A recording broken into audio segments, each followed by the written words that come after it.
பரிசுத்த நாமம் மகிமைப்படுவதாக. இன்றைக்கு நம்ம செய்திக்காக நெகோமியாவின் புஸ்தகம் 3ஆம் அதிகாரம் 13வது வசனத்தை ஒருத்தர் வாசிங்க.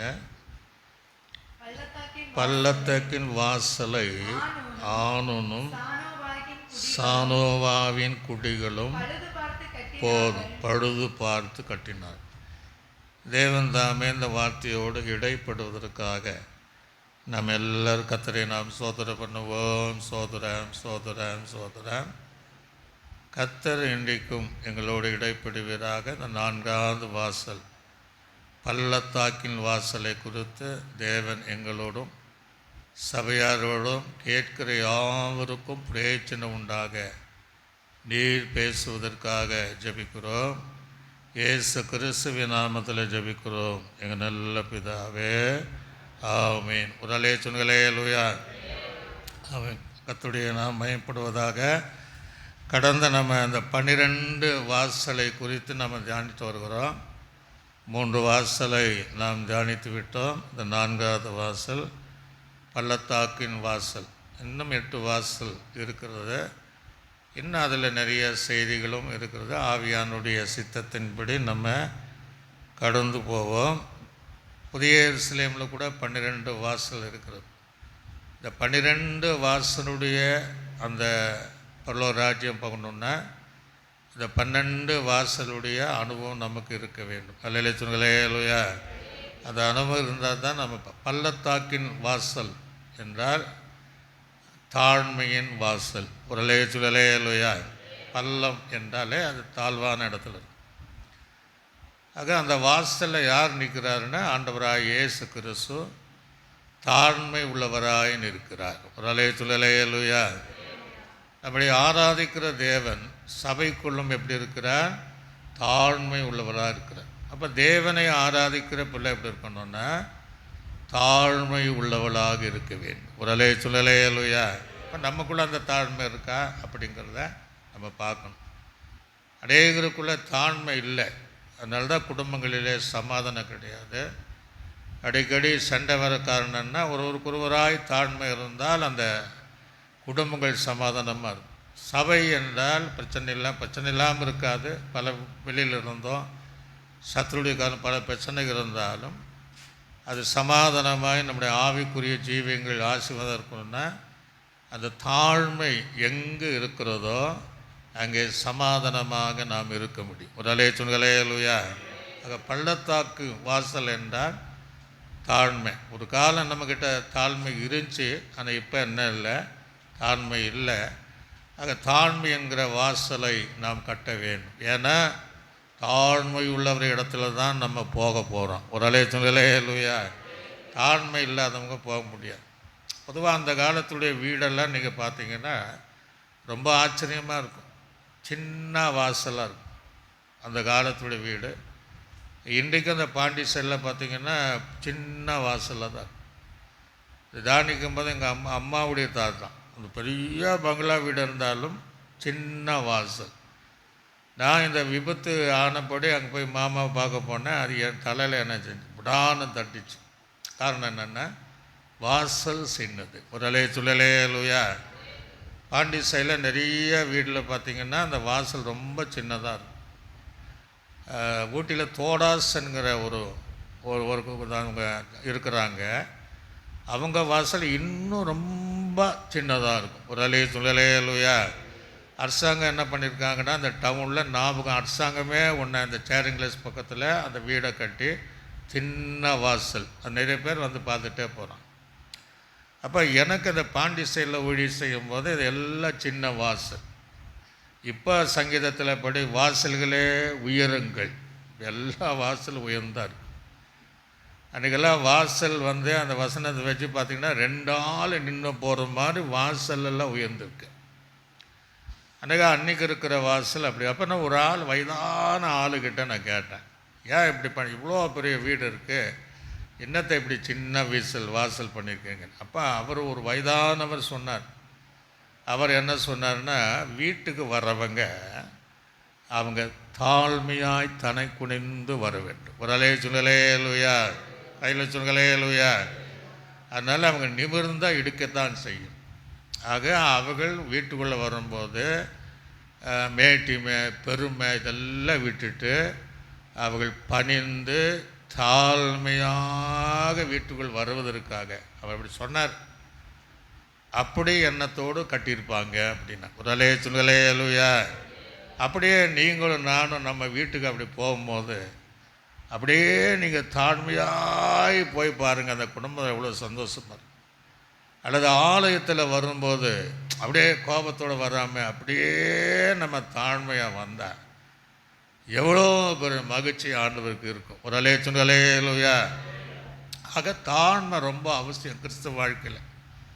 இன்றைக்கி அதை நம்ம பார்க்க முடியாது, பரிசுத்தவான்களிடத்துலையும் பார்க்க முடியாது, விசுவாசிகளிடத்தில் பார்க்க முடியாது. ஒரு சிலருக்குள்ளே தாழ்மையாக இருக்கிறவங்க இருக்கத்தான் செய்கிறாங்க. ஆகவே தாழ்மை என்கிற வாசலை நம்ம கட்டணும். ஒரு சொல்லுங்களே லூயா. ஏன் நம்ம ஆராதிக்கிற தேவன் அவர் தாழ்மையாக இருக்கிறார். இப்போ சங்கீதத்தில் அழகான அந்த கனித்தரும் மரத்தை பார்த்தோம். ஒருவேளை அந்த மரங்கள் ஸ்ட்ரைட்டாக எந்த கோணல் இல்லாமல் அந்த இலைகள் அடர்த்தியாக அந்த கொப்புகள் அழகாக அந்த மரங்கள் பார்வைக்கு நின்று பார்க்குற அளவுக்கு ஒரு வேலை இருந்தாலும் அதில் கனி இல்லைன்னா அந்த மரத்திற்கு அழகு இருக்குமா? ஒரு காலம் அழகு இருக்காது. ஒரு சொல்லலையா. அப்படி நம்ம ஜீவிதத்தில் ஆவிக்குரிய வாழ்க்கையில் பாராட்டக்கூடிய நல்ல குணங்கள் நம்ம இடத்துல இருந்தாலும் அந்த தாழ்மை என்கிற சுபாவம் நமக்கு இல்லைன்னா நம்மக்கிட்ட ஒன்றுமே இல்லைன்னு அர்த்தம். ஒரு சொல்லலையா.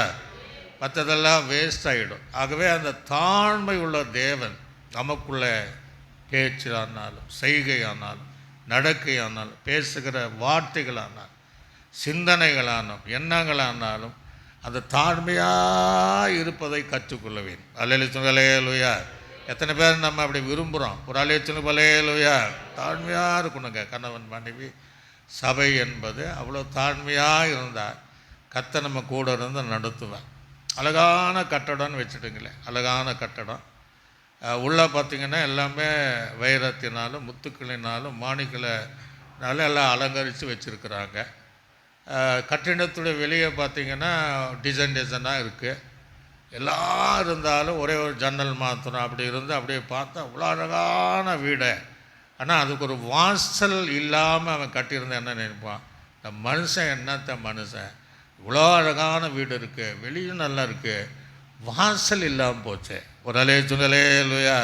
இதே போல நம்ம வாழ்க்கை, ஆவிக்குரிய வாழ்க்கை என்பது எல்லாம் பாராட்டக்கூடிய புகழக்கூடிய மெச்சக்கூடிய அநேக நம்மை பார்த்து இவங்களை போல இருக்கணும்னு சொல்லக்கூடிய அநேக காரியங்கள் தேவன் விரும்புகிற காரியம் பிரியப்படுகிற காரியம் இருந்தாலும் தாழ்மை அப்படின்னு வாசல் இல்லைன்னா, தாழ்மைங்கிற கண்ணி இல்லைன்னா நம்ம ஒன்றுமே இல்லைன்னு அர்த்தம். ஒரு சொல்லலையா. சத்தமாக தான் சொல்லுங்கலையா. இந்த லூக்கா 18ஆம் அதிகாரத்தில் நம்மளெல்லாம் தெரியும். 2 பேர் போகிறாங்க. பரிசேயன் இடத்துல நல்ல குணங்கள் இருந்துச்சு பாருங்கள், நல்ல குணம் இருந்துச்சு. அவன் தேவாலயத்தில் தவறவே மாட்டான். அவன் தேவாலயத்துக்கு எப்போதும் போவான், நல்லா சோத்திரம் பண்ணுவான், பலிகளை செலுத்துவான். வாரத்துக்கு 2 நாள் வேறு உபவாசம். ஒரு சொல்லுங்கலையா. இன்றைக்கி உபவாசத்துக்கு யார் வரா? கொஞ்சம் பேர் வராங்க. வாரத்தில் 2 நாள் உபவாசம். அப்புறம் என்ன செய்கிறார்? தேவனை ஆராதிக்கிறவன், தேவனை நோக்கி ஜெபம் பண்ணுறவன், தன் சம்பாதிகள் எல்லாவற்றிலிருந்தும் தசம பாகத்தை கொடுத்தவன். ஒரு சொல்லலையா. அந்த மாதிரி 10 பேர் இருந்தால் எவ்வளோ இருக்கும்? இப்போ எல்லாவற்றிலும் நம்ம தசமம் கொடுக்குறோமா? இல்லை. ஆனால் எல்லாவற்றிலிருந்தும் தசமமாக கொடுக்குறான். அநியாயம் கிடையாது, பரிதானம் கிடையாது, விபச்சாரம் செய்யலை, வேசித்தனம் செய்யலை. ஒரு சொல்லலையா. பாராட்டணுமா இல்லையா? பாராட்டணும். ஆண்டவர் பாராட்டினாரா? பாராட்டல. அவனை என்ன செய்தார்னா, இவன் அல்ல இவன் தான் நீதிமான். ஒரு சொல்லலையா. ஏன் அப்படின்னா எல்லா குணங்கள் இருந்தாலும் அவனுக்குள்ளே என்ன இல்லை? தாழ்மை கிடையாது. ஆண்டவர் விரும்புகிற காரியத்தை பார்க்கணும். ஆனால் இவனுக்குள்ளே சில விஷயங்கள் கிடையாது. ஆனால் அவனுக்குள்ளே என்ன இருந்துச்சு? ஆயக்காரனுக்கிட்ட தாழ்மை இருந்தது. ஒரு அலை சொல்லலே அல்லையா? தாழ்மை ரொம்ப அவசியம். ஆகவே இங்கே அவங்கள்ட்ட எல்லாம் இப்படி சில விசுவாசிகள் இருக்கிறாங்க, தேவ பிள்ளைகள் இருக்கிறாங்க, பரிசுத்தர் இருக்கிறாங்க, கர்த்தர் உண்மையாக ஜெபம் பண்ணுறாங்க, உண்மையான உபவாசத்தை கொடுத்து வராங்க, அல்லது பைபிள் ரீடிங் வேறு, தியானம் பண்ணுறாங்க, கனிகள் நிறைந்த வாழ்க்கை எல்லாம் இருக்க தரிசனம் கொடுக்குறாங்க, அன்பாக இருக்கிறாங்க, அன்பின் கண்ணிகள் எல்லாம் அவங்களை பாராட்டக்கூடிய இருந்தாலும் சர்ச்சு காரியத்தில் ஒழுங்குக்கிரமாக இருக்கிறாங்க, எல்லாம் அவங்களுடைய வஸ்திரங்கள் எல்லாம் தூய்மை இருக்கிறாங்க. ஆனாலும் அங்கே தாழ்மை இல்லைன்னா ஒன்றுமே இல்லை. ஒரு அலைய சொல்களே லூயா, கையில் சொல்களே லூயா. அப்போ அந்த தாழ்மை ரொம்ப அவசியம். அதுதான் இந்த சத்தியத்தை தேவன் கற்று தருகிறார். தாழ்மையே இல்லை அப்படின்னா ஒன்றும் பரலோகராஜ்யம் போக முடியாது. எத்தனையோ ஆண்டவர் பாராட்டக்கூடிய நமக்கு விஷயங்கள் இருந்தால், அல்லது அந்தந்த சபையார், அந்தந்த ஊழியர், அந்த சபையாரை குறித்து நல்லவங்களை குறித்து இவங்க நல்லவங்க அப்படின்னு நம்ம சொல்கிறோம் இல்லையா? அப்படியே இருந்தாலும் அது அவங்களுக்குள்ளே அந்த தாழ்மை என்கிற குணம், தாழ்மை என்கிற சுபாவம், தாழ்மை என்கிற வாசல் கட்டப்படலைன்னா கர்த்தர் அவன் அல்ல, இவன் தான் நீதிமான். ஒரு அலைய சொல்களே லூயா, கரங்களை சொல்களே லூயா. ஏன் அப்படின்னா நம்முடைய ஆண்டவருக்கு ஒரு பேர் இருக்குங்க. என்ன பேர்? உன்னத பாட்டில் 2ஆம் அதிகாரம் 1-2 வசனத்தை வாசிங்க. நான் சாரோனின் ரோஜாவும் பள்ளத்தாக்கின் லீலி புஷ்பமாய் இருக்கிறேன். முள்ளுகளுக்கு நம்மளை சொல்றாரு, முள்ளுகளுக்குள்ளே லீலி புஷ்பம் எப்படி இருக்கிறதோ அப்படியே என் குமார்த்திகளும் இருக்கிறார். ஒரு அலைய சொல்லலே இல்லையா? ஆனால் என்ன சொல்கிறாருன்னா, நான் எப்படி தாழ்மையாக இருக்கிறேனோ அதே போல் நீங்களும் தாழ்மையாக இருக்கணும். அலையில சொல்லலே இல்லையா? புள்ள என்ப உபத்திரம் தான். இப்போ அதுக்குள்ளே நான் வரல. அப்போ அந்த சூழ்நிலையிலும் இயேசு உபத்திரத்தின் நடுவில் தாழ்மையாக இருந்தார். அப்போ அந்த நான் எப்படி பள்ளத்தாக்கின் லீலி புஷ்பத்தை போல தாழ்மையுள்ளவனாய் இருந்தேனோ எனக்கு பிரியமான மனவாட்டி. அல்ல சொல்களே இல்லையா? எனக்கு பிரியமானவன் அல்லது எனக்கு பிரியமானவள் அந்த முள்ளுக்குள்ளே என்னை போல லீலி புஷ்பத்தை போல, பள்ளத்தாக்கின் லீலி புஷ்பத்தை போல இருப்பான் ஆண்டு விரும்புகிறார். ஆக அவரை போல் இருக்கிற ஒரு மனத்தாண்மை நமக்கு வேண்டும். நல்லே சொல்களே இல்லையா? மனத்தாண்மை இல்லைன்னா ஒன்றுமே நம்ம செய்ய முடியாது. மனத்தாண்மை தேவை. அதற்கு எங்கே போய் கற்றுக்கலாம் அப்படின்னா எங்கேயும் நம்ம கற்றுக்க முடியாது. வேதாம் கல்லூரியில் சொல்லி தான் தராங்க, ஆனால் பலர் அப்படி இருப்பது இல்லை. சர்ச்சில் அநேக ஊழிகளை பிரசங்கம் பண்ண தான் செய்கிறாங்க, ஆனால் அநேகருக்குள்ளே அந்த தாழ்மை இல்லாமல் போகுது. ஆக தாழ்மை கற்று தருகிறவர் இயேசு கிறிஸ்து. ஒரு அலைய சொல்களே இல்லையா? எங்கே மத்திய 11ஆம் அதிகாரத்தில் வாசிக்கும் போது 29வது வசனத்தை வாசிங்க. மத்திய 11:29 ஆண்டு சொல்றார் இல்லையா? நான் எப்படி இருக்கிறேன்? சாந்தமும் எப்படி இருக்கிறேன்னா, நான் மனத்தாழ்மையாக இருக்கிறேன், என் நுகத்தை உங்கள் மேலே ஏற்றுக்கொண்டு போதும், என்னிடத்தில் கற்றுக்கொள்ளுங்கிற. யாராவது ஒரு எழும்பி நான் தான் நீங்களா நான் தாழ்மையாக இருக்கிறேன்னு சொல்ல முடியுமா? சொல்ல முடியாது. அவர் இருப்பதினாலே அவர் சொல்லுகிறார். ஒரு அலைய சொல்லலே இல்லையா? அவர் அந்த மாதிரி வாழ்ந்து காட்டியதுனால அவர் சொல்கிறார், தவிர வாழாமல் அவர் செய்வதில்லை. நான் சொல்கிறார், நான் தாழ்மையாக இருக்கிறேன், என்னிடத்தில் என்னை பார்த்து, என்னுடைய ஜீவியத்தை பார்த்து நீங்களும் என் கற்றுக்கொண்டு தாழ்மையாக இருங்கள். ஒரு அலைய சொல்லலே இல்லையா? இயேசு கிறிஸ்து இருந்தார் உலகத்தில். சங்கீதத்தில் சாம் அவருடைய நல்லா பேசினார் இல்லையா? நன்மை செய்தவராய் சுற்றிட்டு இருந்தாராம். அது காரணம் என்ன? தனக்குள் இருந்த தாழ்மை. ஒரு அலைய சொல்லலே இல்லையா?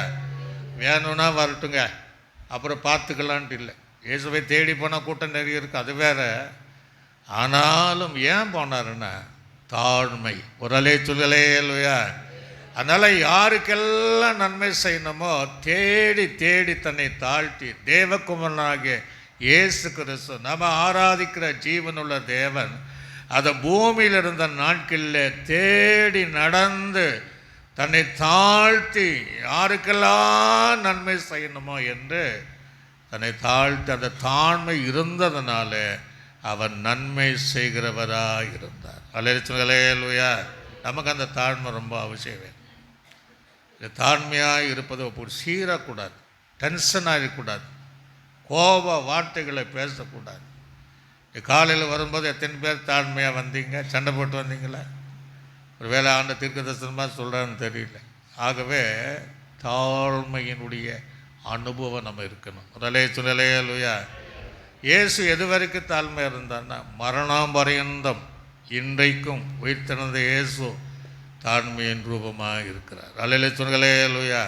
பிலிப்பிற்கு நிருபத்தில் வாசிக்கும் போது 2ஆம் அதிகாரம், பிலிப்பில் 2ஆம் அதிகாரம் 5ஆம் வசனம் முதல் நீங்கள் அதை வாசி பாருங்கள். பிலிப்பிற்கு கிறிஸ்துவில் இயேசுவில் இருந்த சிந்தையே பசு சொல்கிறார். என்ன சிந்தை இருந்துச்சு?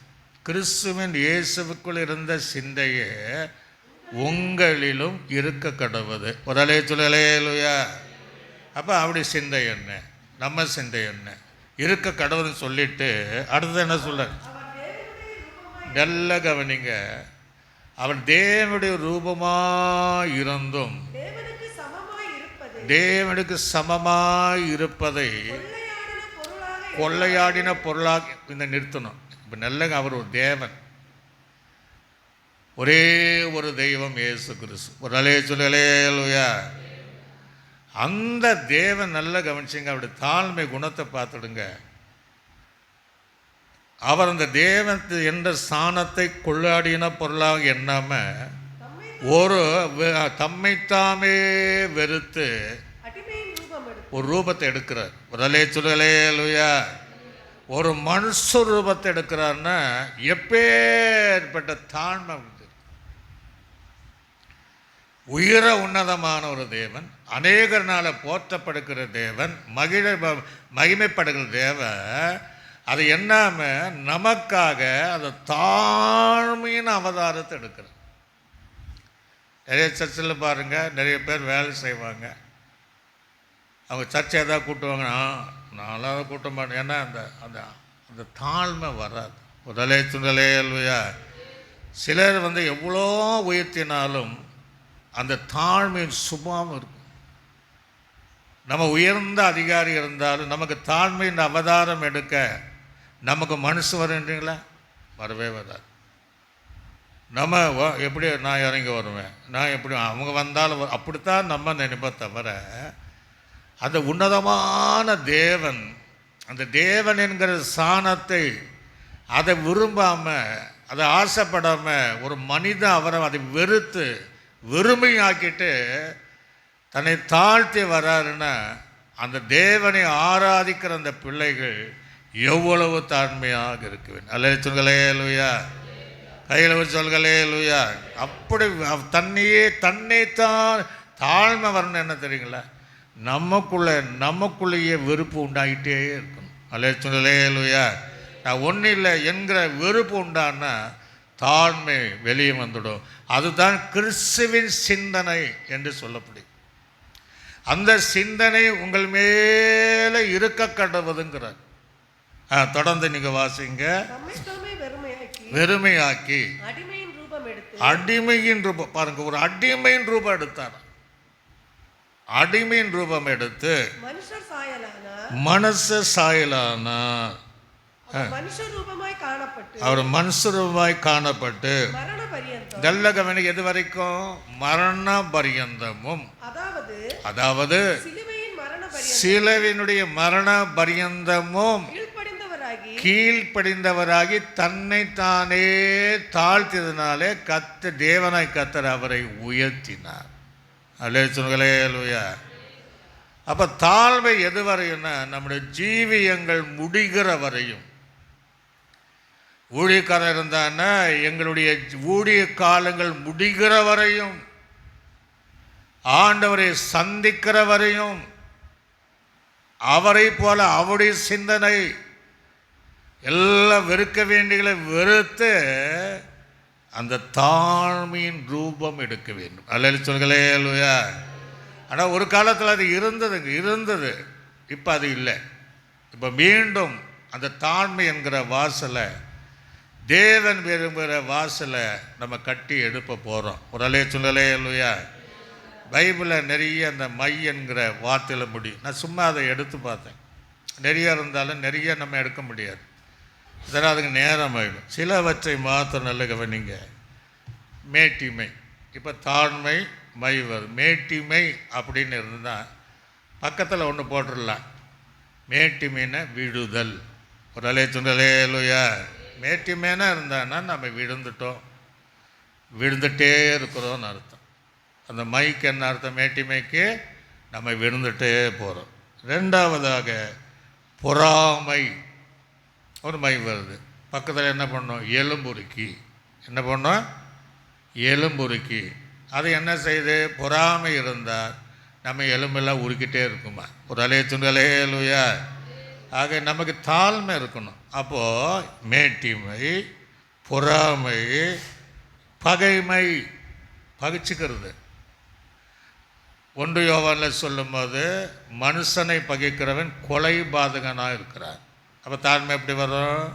வராது. பகைமை இருக்கக்கூடாது. இந்த தாழ்மை இருந்துச்சுன்னா இதெல்லாம் எடுக்கக்கூடாது. அது மனுஷ கொலை பாதகன் என்று சொல்லப்படுவதை பார்க்க முடியும். இப்போது பெருமை அப்படின்னு வந்துச்சோன்னா என்ன? பக்கத்தில் எதிர்ப்பு. யார் எதிர்க்கிறார்? தேவனே எதிர்க்கிறார். ஒரு அலைய சொல்லலையா? பெருமை உள்ளவனுக்கு யார் எதிர்க்கிறாரா? தேவனே எதிர்க்கிறார். அப்போ ஜீவி என்ன? ஒன்று கிடையாது. அவரே எதிர்ப்பாயிட்டானா அப்புறம் நமக்கு என்ன? ஒன்றும் கிடையாது. அப்போ எதிர்ப்பு. உண்மை அப்படின்ட்டிங்கன்னா பரிபூர்ண ஆசீர்வாதம். ஒரு அலைய சொல்லலையா? அது 100 மடங்கு ஆசீர்வாதம். இப்போ தாழ்மை அப்படின்னா பக்கத்தில் என்ன பண்ணலாம்? மேன்மை அல்லது உயர்வு. இயேசு கிறிஸ்துவை பிதாவாகிய தேவன் உயர்த்தின வண்ணமாக தாழ்மை யாருக்குள்ளே இருக்கிறதோ தேவன் அவர்களை மேன்மைப்படுத்த போகிறார். அல்ல சொல்லலையா? தாழ்மை யாருக்குள்ளே இருக்கிறதோ அவளை தேடி உயர்வுகள் வரும். ஆக அந்த தாழ்மை ரொம்ப மற்ற மையை பார்க்கிலும் சில ஆசீர்வாதமான மை இருந்தாலும் இந்த தாழ்மை ரொம்ப அவசியம். தேவ பிள்ளைகளுக்கு ஏதாவது கோபம் தானே சொல்லிட்டார் அப்புறம் என்ன அப்படின்ற வருத்தத்துக்கு இடம் கொடுக்காம, அதைய பெரிய பிரச்சனை ஆக்கி பூகம்பத்தை எழுப்பாமல் இப்படியே நம்ம தாழ்மையாக இருந்துட்டான்னா இயேசுவை சந்திக்க அந்த தாழ்மை நம்மை தகுதிப்படுத்தும். ஒரு அலைச்சொல்களே இல்லையா? ஆகவே நம்ம தாழ்மை உள்ளவளாக இருக்க வேண்டும். இப்போ இயேசு கிறிஸ்துடைய தோற்றம் எப்படி தோற்றம்? அவரை பார்க்கும்போது இவரெல்லாம் ஒரு தெய்வமா என்று சொல்லக்கூடிய அளவுக்கு மற்றவரை பார்க்கலும் இயேசுடைய தோற்றம் ஒரு தாழ்மையான தோற்றம். ரலேச்சுடலே அல்லையா? ஏசியாவின் தீர்க்கதரிசி புஸ்தகத்தில் 53ஆம் அதிகாரம் அல்ல 2ஆம் வசனத்தை எப்படி இருக்கிறா? ஏச பாருங்க எப்படி இருக்கிறாரா? அப்படியே இல்லை, இளங்கிளையை போலவும். எங்க? காஞ்சி போன வறண்ட நிலத்திலிருந்து துளிர்க்கிற வேரை போலவும் அவனுக்கு முன்பாக எழும்புகிறார். அழகு கிடையாதுங்க. எவ்வளவு தாழ்மை! அழகும் இல்லை, சௌந்தரியம் இல்லை. அவரை பார்க்கும்போது நான் அவரை பார்க்கத்தக்க ரூபமே இல்லாது இருந்தது. அவர் அந்த கேடாய். அப்போ எவ்வளோ அவருடைய தோற்றம் தாழ்மை. அல்ல சொல்களே இல்லையா? தோற்றம். ஆனால் மனுஷனை தோற்றம் கண்டே நம்ம ஏமாந்துடக்கூடாது. சில தோற்றத்தில் உண்மையாக இருப்பாங்க, உள்ளத்தில் உண்மையாக இருப்பாங்க. சில தோற்றத்தில் தாழ்மையாக இருப்பாங்க, உள்ளத்தில் பெருமையாக இருப்பாங்க. ஆனால் இயேசு அப்படியா இல்லை. தோற்றம் என்னால் உள்ளம் என்னாலும் தாழ்மை உள்ளவர். ஒரு அலைய சொல்லுகளே இல்லையா? நான் ஒரு இடத்துல ஊழியர் செய்து கொண்டு இருக்கேன். அந்த சபை பேர் சொல்ல விரும்பல. அந்த ஊழியர் செய்திருக்கும் போது நான் எங்கே பண்ணாலும் அவர் என்னை பார்ப்பார். ஒயிட் அண்ட் ஒயிட் தான் வேட்டி சட்டை போடுவார், வேட்டி மடிக்கு தான் கட்டுவார். அப்போ எங்கே பார்த்தாலும் வேட்டி அந்த முண்டை கீழே விட்டு கர்த்தருக்கு தோத்திரம் பார்த்தா அப்படி தரமிட்டு என்ன செய்வார், குனிவார். ஒரு நாளுக்கு நம்ம எத்தனை முறை பார்த்தாலும் அத்தனை முறையும் குனிந்து சொல்வார், ஒரு அலேலுயா. எனக்கு ரொம்ப ஆச்சரியம், இப்படியும் ஒரு தாழ்மையாக இருக்கிறாங்களா அப்படி. வீட்டுக்கு போனால் அதுக்கு மேலே கவனிப்பு. கணவன் மனைவியும் அவ்வளோ தாழ்மை, இப்படிங்க பார்த்தார் அப்படின்னு சொல்லி அந்த தாழ்மை அப்படி பார்த்தா வீட்டில் சொன்னேன், இப்படியெல்லாம் இருக்காங்களா. ஒரு நாளுக்கு ஒரு தடவை கூட சொன்னால் பார்த்தா பார்க்கும் போதெல்லாம் கீழே விழுந்துடுறாங்க அப்படிங்கிற நான் ரொம்ப மகிழ்ச்சியாக இருக்கும்போது தான் அவரை பற்றி அந்த சபையார் சொல்கிறாங்க. இங்கே வந்து 23 பாஸ்டர் மாற்றுறதுக்கு இவர் தான் காரணம் அப்படின்னு. ஒரு அழைத்துங்களே இல்லையா. ஆனால் தோற்றம் எப்படி இருக்கு, தோற்றம் தாழ்மை, உள்ளுக்குள்ளே வேலை இப்படி தான் நடந்திருக்கு. அந்த சபை 23 பாஸ்டரா, 23 பாஸ்டர் மாற்றுறதுக்கு இவர் தான் பாஸ்டர்னார். அப்போது இயேசுவின் தோற்றம் வேறு. ஒரு அலேலுயா. நம்ம தோற்றம் எப்படி இருக்கு அப்படின்னா நம்முடைய தோற்றத்துக்கு ஏற்றபடி நம்முடைய இருதயங்களும் தாழ்மையாக இருக்க வேண்டும். அலேலுயா. கையில் சொல்லுகலேலுயா. அந்த தாழ்மையினுடைய பள்ளத்தாக்கு என்கிற வாசலை கட்டி எழுப்பப்படுவதற்கு இயேசு கிறிஸ்துனுடைய அப்படின்ட்டு நான் சொல்கிற மாதிரி அப்படியே இருக்கக்கூடாது இல்லை. நம்ம எப்படி இருந்தாலும் அந்த தாழ்மை சுபாவம் நமக்குள்ள. சிலர தோற்றத்தை பார்த்திங்கன்னா, ஐயோ அந்த மனுஷன் பக்கத்தில் நிற்கவே முடியாது, இந்த அம்மா பக்கம் நிற்க என்ன இப்படி முகம் இப்படி உடம்பு அப்படின்னு நினைக்கிறோம். ஆனால் அவங்க ரொம்ப தாழ்மையாக இருப்பாங்க. ஒரு அலேலுயா. கிட்ட நெருங்கி பார்த்தா இப்படியா இருக்கிறாங்களா என்று ஆச்சரியப்பட தாழ்மை. அப்படி நம்ம இருக்கணும். இயேசுவை போல தோற்றத்தில் நம்முடைய தோற்றம் நம்ம பார்த்தாலே சொல்லணும். தோற்றத்தின் மாயமான தாழ்மை அல்ல, மனத்தாழ்மை, உள்ளும் புறம்பும் இவைகள் தாழ்மை உள்ளவர்கள் என்று அடையாளங்கள் ஜனங்கள் தெரிந்து கொண்டார். அவர்களே பள்ளத்தாக்கு வாசலை கட்டி எழுப்பி அந்த பள்ளத்தாக்கின் லீலி புசுமாக இயேசுவை சந்திப்பதற்கு தகுதியானவர்கள். ஒரு அலேலுயா. கையில் சொல்லுங்கலேலுயா. தோற்றத்தில் அவர் அப்படி இருந்தார். இன்னும் நீங்கள் பார்த்தீங்கன்னா அவர் எப்படி இருந்தார் அப்படின்னு பார்த்தீங்கன்னா, உலக காரியங்களில் 53:3 வாசி பாருங்க. உலகத்தில் நல்ல கவனிங்க. இயேசு தாழ்மை பாருங்க.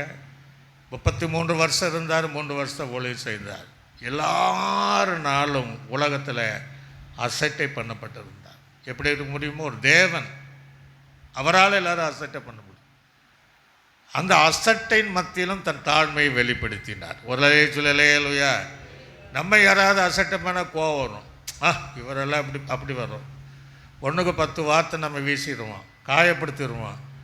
ஆனால் அவர் பூமியில் தன் தாழ்மையை உலகத்தில் வாழும்போது அசட்டை பண்ணப்பட்டவரும், மனுஷரால் புறக்கணிக்கப்பட்ட பாருங்க, தாழ்மை உள்ளவனை புறக்கணிக்கும், மனுஷரால் புறக்கணிக்கப்பட்டவரும், துக்கம் நிறைந்தவரும், பாருங்க எப்படி இருக்கிறார், துக்கம் நிறைந்தவரும், பாடுவார், பாடுகளை அனுபவிக்கிறோமா இயேசு இருந்தார். அல்லேலூயா. ஏன் அப்படி இருந்தான்னா தனக்குள்ள இருக்கிற தாழ்மை. அசட்டை பண்ணுகிறவனை நாசின் சுவாசத்தின ஒரு செகண்ட் அழிச்சிடலாம். பலர்களை துன்பப்படுத்தும் போது அவளை துன்பப்படுத்தலாம், பாடுபடும் போது அவளையும் பாடுபடுத்தலாம். ஆனாலும் தேவன் தாழ்மை உலகத்தில் இருந்த நாட்களில் தாழ்மையை வெளிப்படுத்துவதற்காக அவர் இருந்தார். அல்லேலூயா. ஆக நீங்கள் இந்த உலக காரியத்தில் உலகத்தில் வாழ்கிற நம்ம அசட்டை பண்ணுவாங்க. சத்தியத்தை பேசும்போதோ ஆவிக்குரிய சபைகள் வரும்போது நம்மை புறக்கணிப்பார்கள், அற்பமாக எண்ணுவாங்க, நம்மை துன்பப்படுத்துவார்கள். படாது பாடுபடுத்தும் போது நம்முடைய தாழ்மையை நம்ம இழந்து விடக்கூடாது. தாழ்மை என்கிற சுபாவத்தை பதறி பேசிட்டு இறந்துடக்கூடாது. ஆக அந்த நேரங்களிலும் இயேசுவை போல இந்த உலகத்தில் இருக்கிற காலங்கள் வரையும் அது தாழ்மையாக இருந்த அந்த வாசலை கட்டணும். உடலே சொல்லலே இல்லையா? பொதுவாகவே உலகத்தில் நடக்கிற காரியம் நல்லா கவனிங்க. உலகத்தில் பார்க்கும்போது ஒரு மரம் நல்லா இருக்குன்னா கனி இல்லைன்னா அவங்க சில நேரங்கள் சில வீட்டில் நம்ம ஒன்றும் வேண்டாம், நம்முடைய தென்னை மரம் இருக்கு, நான் வரும்போதில் அழகான காய்கள் காய்த்தது இல்லையா, அது என்ன சிகப்பு நிற தேங்காய், நல்ல இளநீர், நல்ல டேஸ்ட்டாக இருக்கும். இப்போ அதில் இல்லை, அதில் கிடையாது. இதே போல தான் ஒரு நாள் நம்ம தாழ்மையாக இருந்தோம். ஒரு அலைச்சொல்களே இல்லையா? இப்போ இல்லை, இப்போ இல்லை. என்னென்னமோ ஊற்றி பார்த்தாலும் என்ன செய்யலை, வரல. ஆண்டவர் என்னென்னமோ செய்து பார்க்கிறார். இப்படியெல்லாம் பேசணுமா அப்படியெல்லாம் பேசுகிறார். அந்த தாழ்மை வரணும், அந்த தாழ்மை கனி வரணும் என்கிற எத்தனையோ ஆவிக்குரிய செய்தி தராரு. ஆனாலும் நமக்கு என்ன வரல, தாழ்மை வரவில்லை. அல்லேலூயா இல்லையா? ஆக தோற்றத்திலும் உலக வாழ்க்கையிலும் எல்லாரும் தேவனுடைய பிள்ளைகள் தாழ்மையாக இருக்க வேண்டும். ஒருவேளை அது தகர்க்கப்பட்டு இருந்தால், அது ஜீவிதத்தில் இல்லாமல் இருந்தால், என்றைக்கு தீர்மானம் பண்ணோம், நான் தாழ்மையாக இருக்க போகிறேன். ஒரு அலைச்சொல்லே இல்லையா? அந்த தாழ்மையின் தேவனை நான் ஆராதிக்க போகிறேன். இனி இந்த தாழ்மைக்கு எதிராக எந்த காரியத்திற்கு இடம் கொடுக்காம நான் தாழ்மை என்கிற வாசலை கட்டி அந்த பள்ளத்தாக்கி லீலியாக இயேசு கிறிஸ்து விரும்புகிற அந்த முள்ளுக்குள்ளே, அந்த முட்குள்ளுக்குள்ளே அவருக்கு புரியப்படுகிற சபையாக நான் மாறுவேன். அல்லேலூயா. அப்படி நாம் இருக்கணும், தோற்றத்தில் இருக்கணும். உலகத்தில் வாழ்கிற வாழ்க்கையில் நாம் இருக்க வேண்டும் என்று கர்த்தர் விரும்புகிறார். மத்தேயு சுவிசேஷத்தில் 2ஆம் அதிகாரம் 23வது வசனத்தை வாசிங்க. நல்ல கவனிங்க. ஆண்டுடைய அந்த எளிமையான நாசரேத் ஊரில் வந்து வாசம் பண்ணினார்.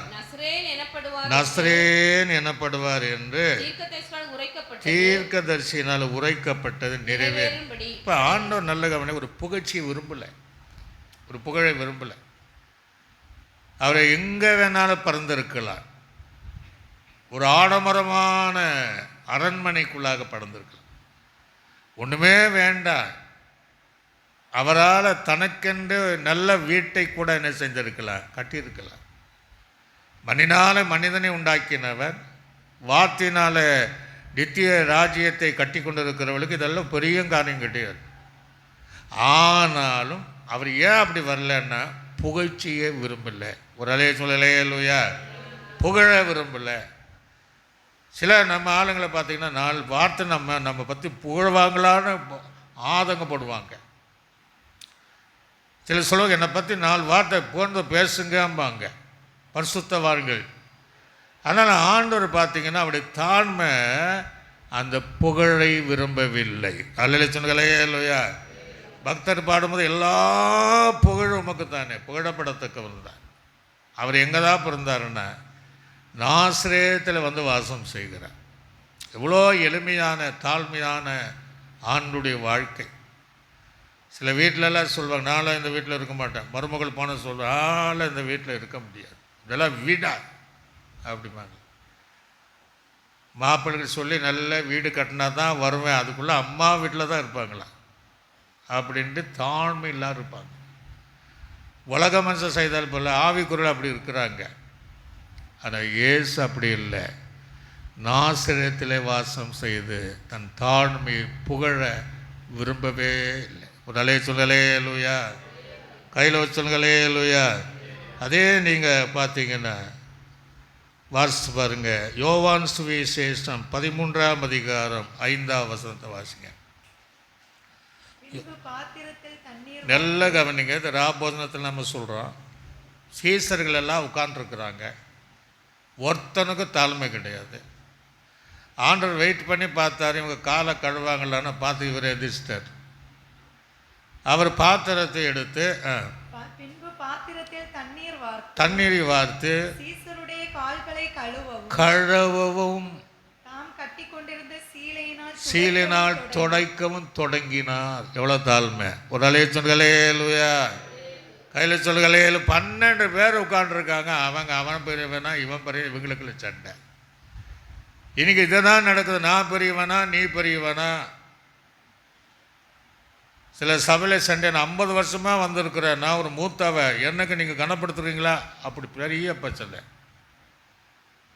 தேவ சமூகத்தில் எந்த நேரத்தில் வந்தாலும் அந்த 12 பேர் கூட இருக்கிற இயேசு கிறிஸ்துவில் இருந்த அந்த தாழ்மையான சுபாவம் வேணும். ஒரு சொல்லலேலுயா. அப்போ தாழ்மை இருந்ததுனால தான் உண்ட பண்ணின மனுஷனுடைய காலை கலவுறாருன்னா அவளுக்குள்ளே எவ்வளோ தாழ்மை இருந்துச்சு. அல்லலே சொல்லலேலுயா. ஃபார்மாலிட்டியாக கலவரக்கூடாது. தாழ்மை இருந்ததுனால்தான் பணிவிடை செய்கிறதுக்கு அடையாளமாக தன் இடுப்பில் வேற கட்டிட்டு சீசருடைய அத்தனை கால்களையும் அன்றைக்கெல்லாம் அந்த காலங்கள் அப்படியே அந்த காலெல்லாம் களிமண்ணை போல் இருக்குமா. ஆனால் அதையும் தேவன் அது என்ன கலவரம் மாத்திரமல்ல அப்படியே துடைக்கிறார். அல்ல சொல்லுங்களேலுயா. கையில் சொல்லுங்களேலுயா. இந்த தாழ்மை நமக்கு வருதா? ஆரம்பத்தில் இருந்துச்சு, எல்லா தேவ பிள்ளைகளுக்கு இருந்துச்சு.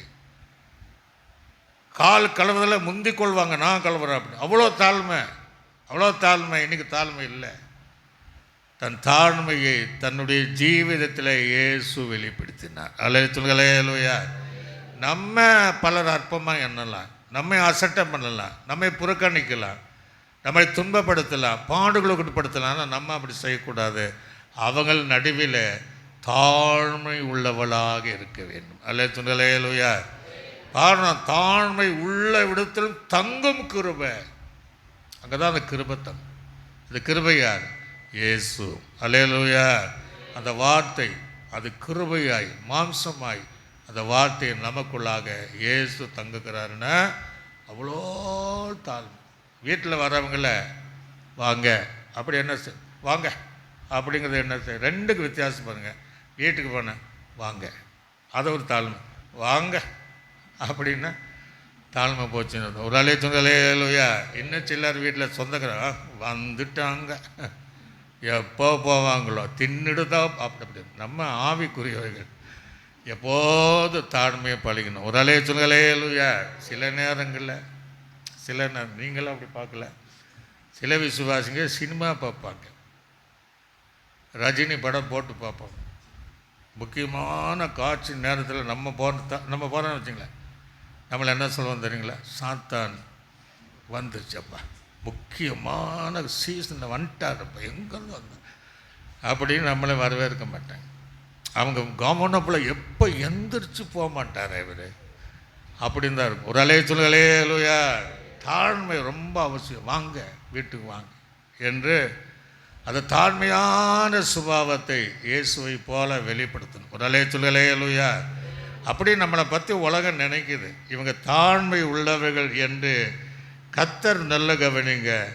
அந்த எல்லா பொருளாதார விஷயத்தில் 8ஆம் அதிகாரம், மத்திய 8ஆம் அதிகாரம், அங்கே 20ஆம் வசனத்தை கூட வாசிங்க.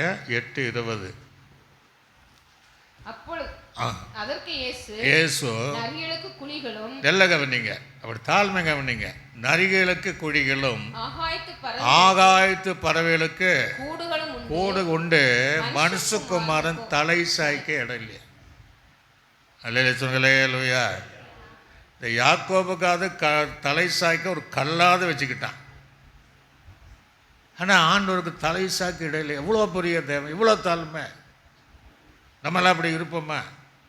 யோசிக்கணும், ரொம்ப யோசிக்கணும், தீர்மானம் பண்ணணும். இனி நான் தாழ்மையாக இயேசுவை போல எப்படி இருக்கிறார் பாருங்க.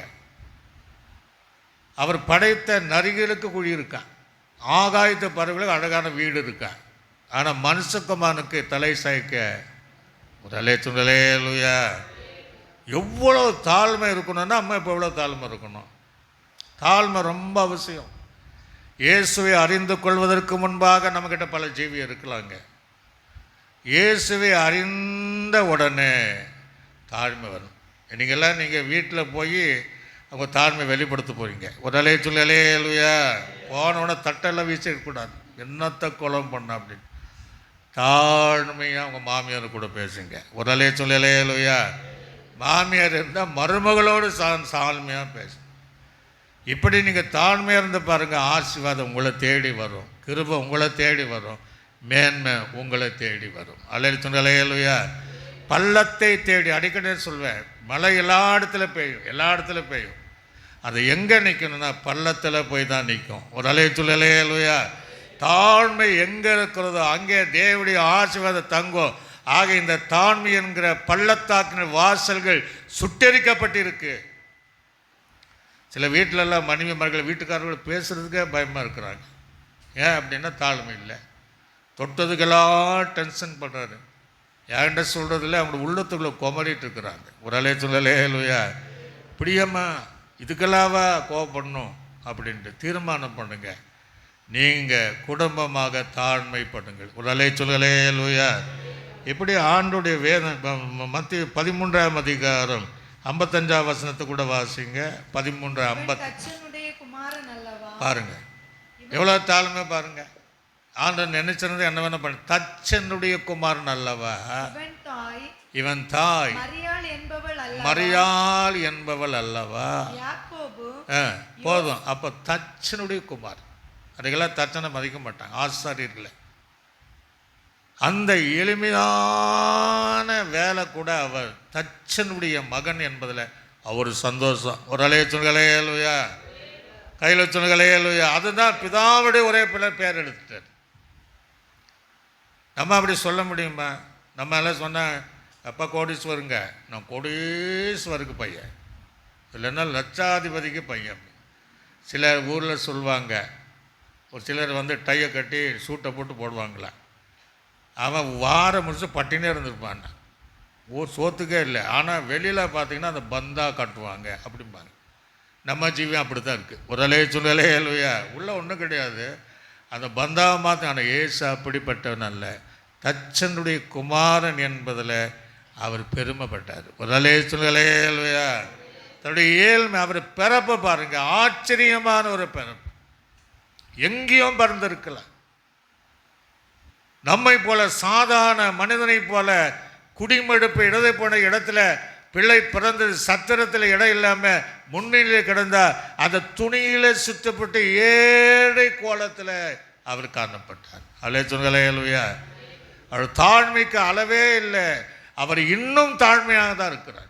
பிதாவினுடைய வலது பட்சத்தில் அந்த தாழ்மையின் தேவன் இன்னும் நமக்காக பரிந்து பேசி கொண்டு இருக்கிறார். ஒரு நல்ல சொல்லலையா? தீர்மானம் பண்ண, நம்ம தான் தீர்மானம், நான் தான் தீர்மானம் பண்ணணும், நீங்கள் தான் தீர்மானம் பண்ணணும். ஆண்டவரே, இனி நாங்கள் தாழ்மையாக அல்ல சொல்லுங்களையா? ஒரு நாள் இருந்துச்சாப்பா, இன்னைக்கு இல்லை. அந்த வீட்டு வாசல் படி எல்லாம் கவனிங்க. ஒரு வேளை அவங்க அந்த சொன்ன கதையில் ஒரு சத்தியம் இருக்குது. நம்ம ஒரு வேளை அந்த சின்ன வாசலுக்குள்ளே நான் அப்படியே போனேன்னா தலை என்ன செய்யுது? இடிக்கும். இதுதான் நம்ம வாக்கில் நடக்குது. தாழ்மை இல்லாதனால தான் சில அடிகள் வருகிறது.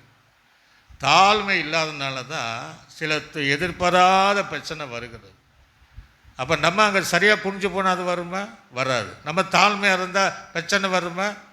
ஆக தீர்மானம் பண்ண வேண்டும். அல்ல சொல்லுங்களையா? ஆக இயேசு எல்லா வஸ்திரத்தை பாருங்க, வஸ்திரம் ஒரே வஸ்திரம் தரிச்சிருந்தார். நமக்கு நல்ல வஸ்திரத்தை தருகிறார். அல்ல சொல்லுங்களையா?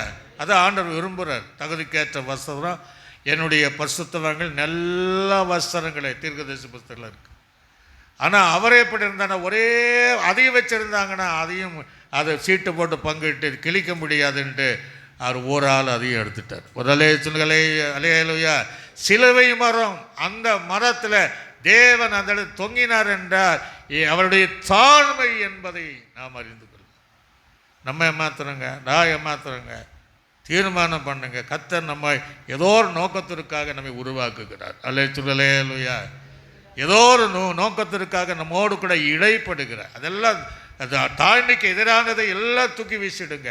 இன்றைக்கு நாம் தீர்மானமாய் அந்த தாழ்மை என்கிற பள்ளத்தாக்க வாசலை நம்ம கட்ட போகிறோம். பைபிளில் நிறைய பேர் இருக்கிறார் தாழ்மை உள்ளவர்கள்.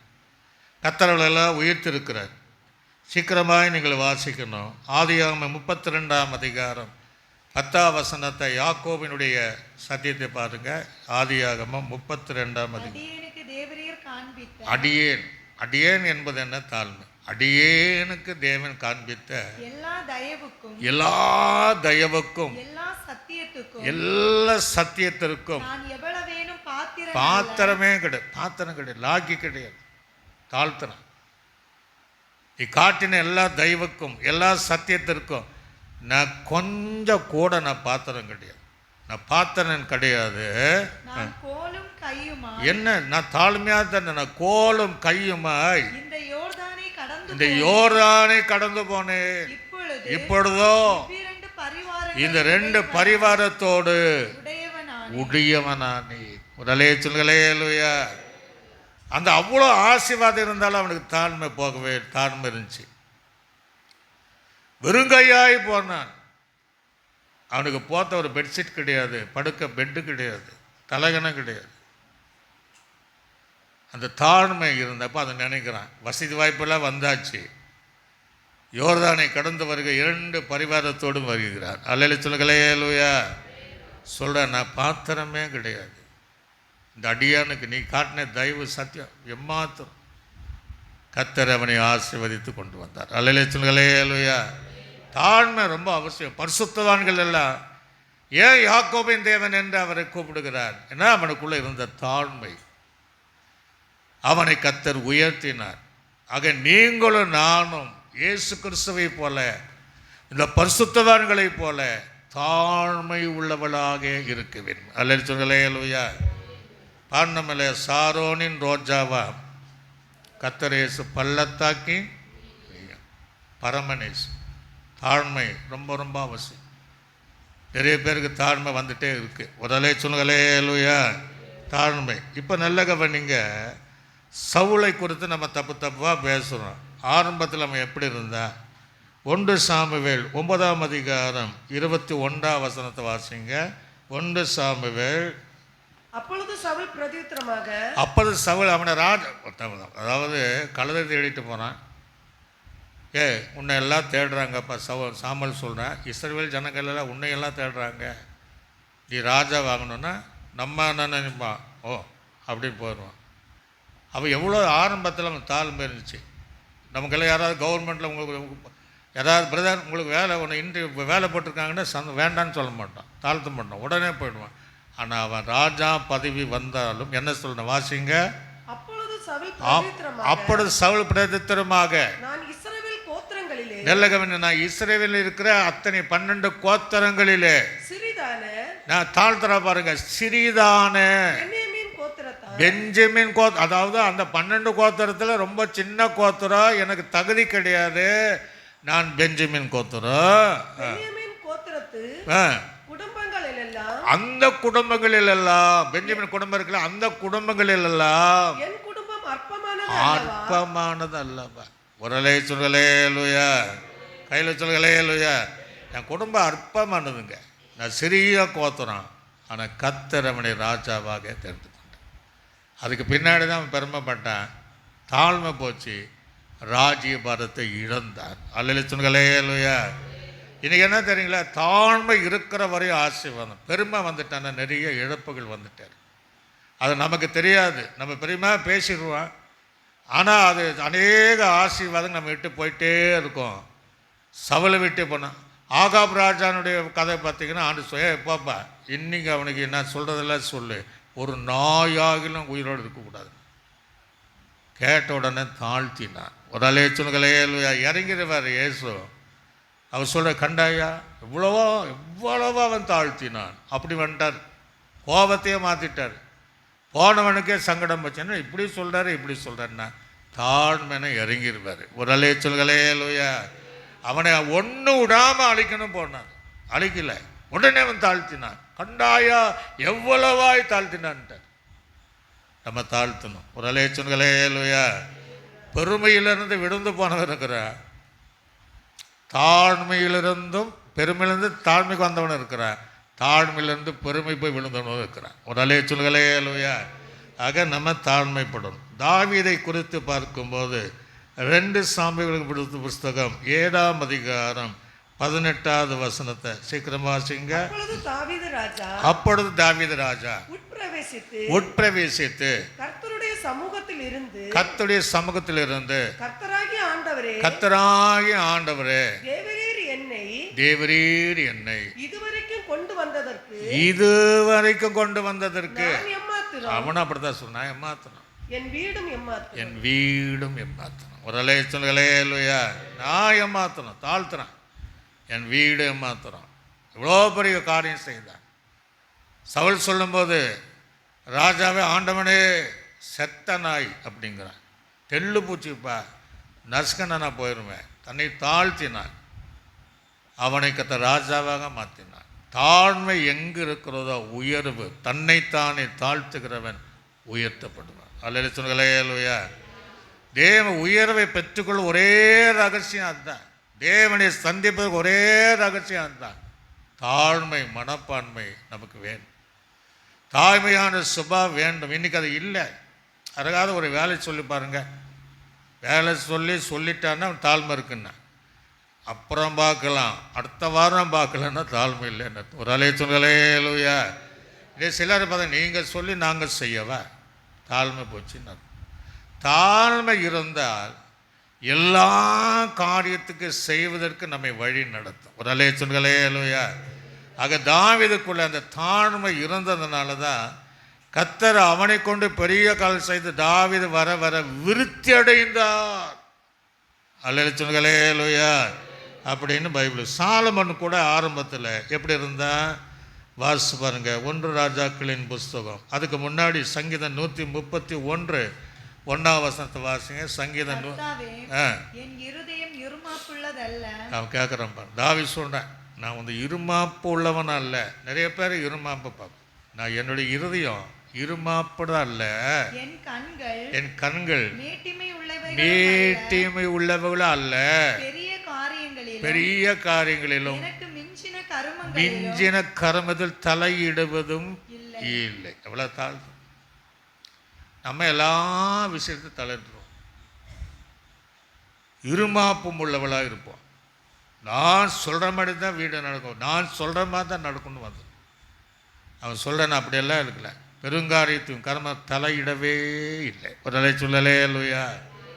அப்படி தாழ்த்தும் நம்ம விஷயத்தில் ஆவிக்குரிய வாய்க்கில் தாழ்த்தும் போது அந்த பள்ளத்தாக்க வாசலை நம்ம கட்டுறோன்னு அர்த்தம். ஒரு நிலை சொல்லுங்களே இல்லையா, கையில் சொல்லுங்களே இல்லையா. இப்போ அந்த ராஜாக்களின் புஸ்தகத்தில் 1 ராஜாக்கள் 3ஆம் அதிகாரம் 7ஆம் வசனத்தை சீக்கிரமாக வாசிங்க.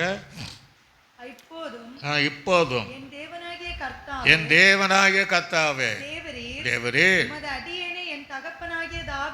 உம்முடைய அடியானே தகப்பனாகிய தாவீதுடைய ஸ்தானத்தை ராஜாவாக்கிட்டார். சந்தோஷமா ராஜாவாக்கினீரே. நானோ என்றார் ஒன்னும் தெரியாத போக்குவரத்து மாதிரி சிறு பிள்ளையா ஒரு அலையா இவ்வளோ தாழ்த்துறான். ஒன்றுமே தெரியாது என்ன கொண்டு போய் இந்த தாழ்மையான கொண்டு போய் தகப்பன் ஸ்தானத்தில் ராஜாவாகிட்டீங்களே. தன்னை தாழ்த்துக்கிறார். அல்லேலூயா லூயா. அதனால் கடைசி போயிட்டான், அது வேற விஷயம். தாழ்மை இருக்கிற காலங்கள் வரையும் தேவ ஆசீர்வாதம் இருக்கத்தான். அப்போஸ்தலனாய் பவுலை போல யாரும் ஊழியம் செய்ய மாட்டாங்க. அவன் சொல்கிறது என்னென்னா, எல்லா அப்போஸ்தலரை பார்க்கலாம் நாம் ரொம்ப சின்னவன். அல்லேலூயா. நான் ரொம்ப சிறியவன் என்பதை சொல்லும்போது தான் ஆண்டவனை பிரயோஜனப்படுத்தினார். நம்மை தாழ்த்துக்கிற அந்த பள்ளத்தாக்கினுடைய வாசலை நாம் கட்டணும்னு கர்த்தர் விரும்பும். யோவான் ஸ்தானங்கன்னு பார்த்தீங்கன்னா அவன் அதுக்கு மேலே தாழ்த்தினான். மத்தேயு 3:14 2 வசனத்தை வாசி முடிச்சிருப்போம். மத்தேயு 3:14 வாசிங்க. மத்தேயு சுவிசேஷம் 3 யாருக்கு இயேசு ஞானஸ்நானம் நடக்க வர்றாரு. இவன் தடை செய்து தாழ்த்துறான். வந்த உடனே வயசாக வந்துட்டாருப்பா அப்படின்னு கொடுக்க அவன் போகல. அவன் சொல்கிறான் அது தடை பண்ணிட்டான். இவர் பெரியவர் நம்ம இல்லை. அது 2 பேருக்கு போட்டி. எனக்கு பின்பாக வர மிக பெரியவர் அப்படின்ட்டு இவன் தன்னை தாழ்த்தினான். ஏசு என்ன சொல்கிறான்னா, ஸ்திரீகளை பிறந்தவன் யோவானை பார்க்கலாம் பெரியவன் இல்லை. அவன் சொல்ல உம்மால நாம் பெற நான் உம்மாலே ஞானஸ்நானம் பெற வேண்டியதா இருக்க தன்னை தாழ்த்துறான் பாருங்க. இருக்க நீர் என்னிடத்தில் வரலாமா நீர் என்றார். எனது வரலாமா, என்னை தேடி வரலாமா, அற்பமா இருக்கிற என்னை தேடி வரலாம். அதான் அவன் சொன்னான், நான் சிறுகவும் நீர் பெருகவும். அல்லேலூயா சொல்லுங்களே. அல்லேலூயா. அவருடைய உடைகளை பாருங்க, ஒட்டக அந்த வஸ்திர தோலுடைய தான் காட்டு தேனை சாப்பிட்டுட்டு இருந்தான். அவனுடைய தோற்றம் அப்படி நம்ம இருக்கணும்னு சொல்லலை. நம்ம நல்லா இருக்கலாம், நல்லா வாழணும் ஆண்டு விரும்புகிறாரு. ஆனால் தாழ்மையோடு வாழுங்க. அல்லேலூயா சொல்லுங்களே. அல்லேலூயா. அவங்க காலத்தில் அப்படி இருந்தார். நம்ம காலத்தில் எப்படி இருந்தாலும் அந்த தாழ்மை நம்மோடு இருக்கணும். அந்த பரிசுத்தவான்கள் எல்லாம் அதனால்தான் இயேசுக்கு முன்பாகியே வழியை செப்பனிடுவதற்காக அவனை அனுப்பினார். ஒரு அலையலுயா, நான் இயேசுக்கு முன்னாடியே வந்துட்டப்பா, இயேசுக்கே நான் வழி காட்டி நான் பெருமைப்படல. சின்னவன் என்கிட்ட போய் வந்துட்டீங்களே என்று அற்பமாய் சொல்லுங்க. 100க்கு அதிபதி பாருங்க, மத்தேயு சுவிசேஷம் 8ஆம் அதிகாரம் 8ஆம் வசனத்தை வாசிங்க. 101 மத்தேயு 8:8. நூற்றுக்கு அதிபதி பிரதியுத்தரமாக, அவருடைய வேலைக்காரன் இப்போ திமிர்வாதனக்காரனாக படுத்துட்டு இருக்கிறான். இயேசுவை தேடி வருகிறான். இயேசு சொல்கிறாரு, நான் வரேங்கிறேன். இப்போ அவன் என்ன சொல்கிறான்? 8ஆம் வசனம், நூற்றுக்கு அதிபதி பிரதியுத்தரமாக 100 பேருக்கு நான் அதிபதிங்க. ஆண்டவரே, நீர் என் வீட்டுக்குள் பிரவேசிக்க, நீர் என் வீட்டுக்குள் பிரவேசிக்க நான் பாத்திரம் கிடையாதுன்றான். ஒரு அலைய சொல்லலே. அல்லேலூயா.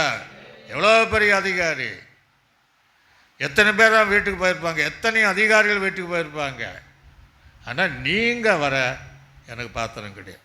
தாழ்த்துக்கிறாங்க. நீங்கள் என் வீட்டுக்கு வர்றதுக்கு நான் பாத்திரமே கிடையாது. ஒரு வார்த்தை மாத்திரம் ஒரே ஒரு வார்த்தை சொல்லுங்க, அப்பொழுது என் வேலைக்காரன் அப்பொழுது என் வேலைக்காரன் சொஸ்தமாவான். அல்லேலூயா சொல்லுங்களே. அல்லேலூயா.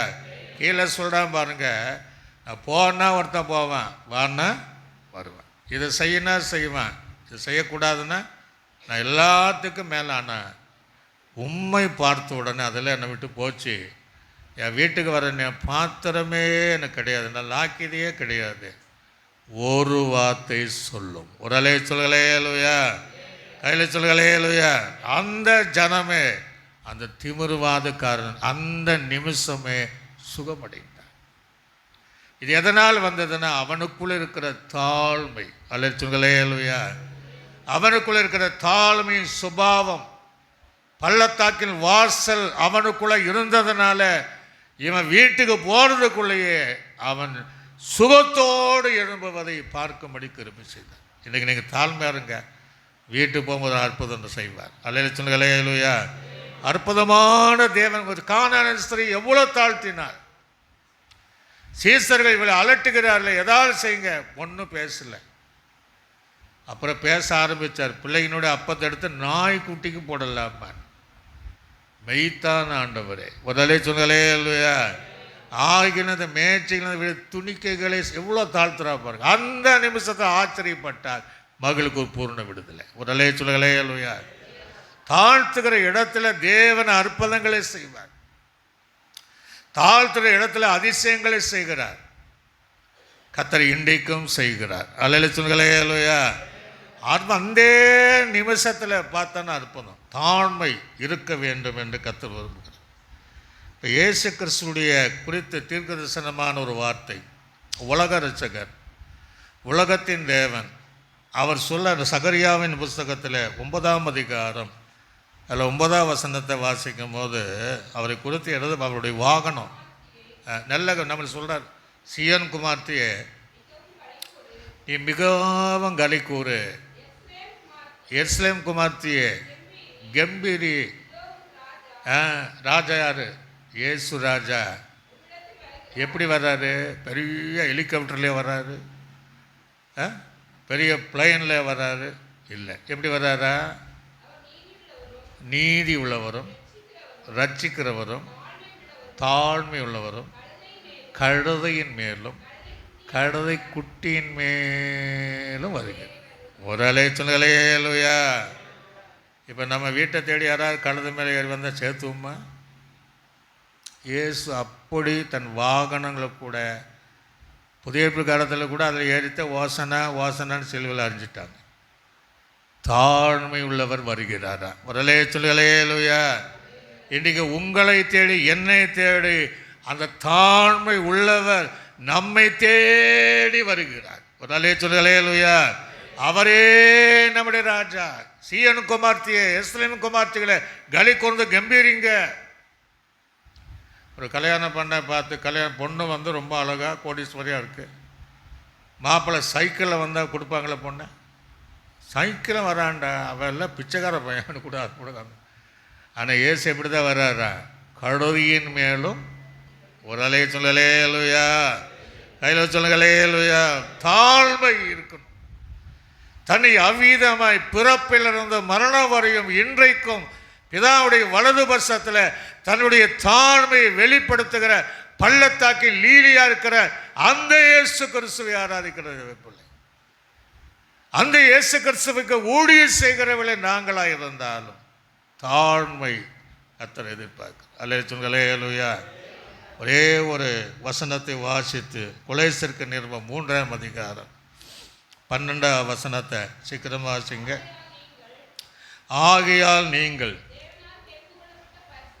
தேவனால் தெரிந்து கொள்ளப்பட்ட நீ நம்ம பரிசுத்தரும் பிரியமாய் ஒருக்கமான இரக்கத்தையும் தயவையும் மனத்தாழ்மையும் சாந்தத்தையும் நீடிய பொறுமையும் தரித்து கொண்டு தாங்கணும். அப்போ என்ன சொல்கிறாரு? தாழ்மையை தரித்து கொண்டு. அல்லேலூயா. தாழ்மையாக இயேசு கிறிஸ்துவை தரித்து கொண்டு ஒருவருக்கொருவராக தாழ்மையாக இருந்து அந்த தாழ்மையின் தேவனை சந்திப்பதற்காக தாழ்மையின் சுபாவத்தை பெற்றுக்கொள்ளவும் எல்லாரும் எழும்பி நின்று ஆண்டு சமூகத்தில் அப்படியே ஒப்பு கொடுத்து, ஆண்டவரே, சில நேரங்களில் நான் கோவப்படுவது உண்மைதான், சில நேரம் நான் பெருமையாக நான் பேசிடுறேன், நீங்கள் எங்கள் கூட தான் பேசியிருக்கீங்க, எனக்கு ஒரு தாழ்மை தாங்க ஆண்டவரே, தாழ்மை தாங்க. நான் பெருமைப்பட்டதுனால நிறைய இழந்துட்டேன்.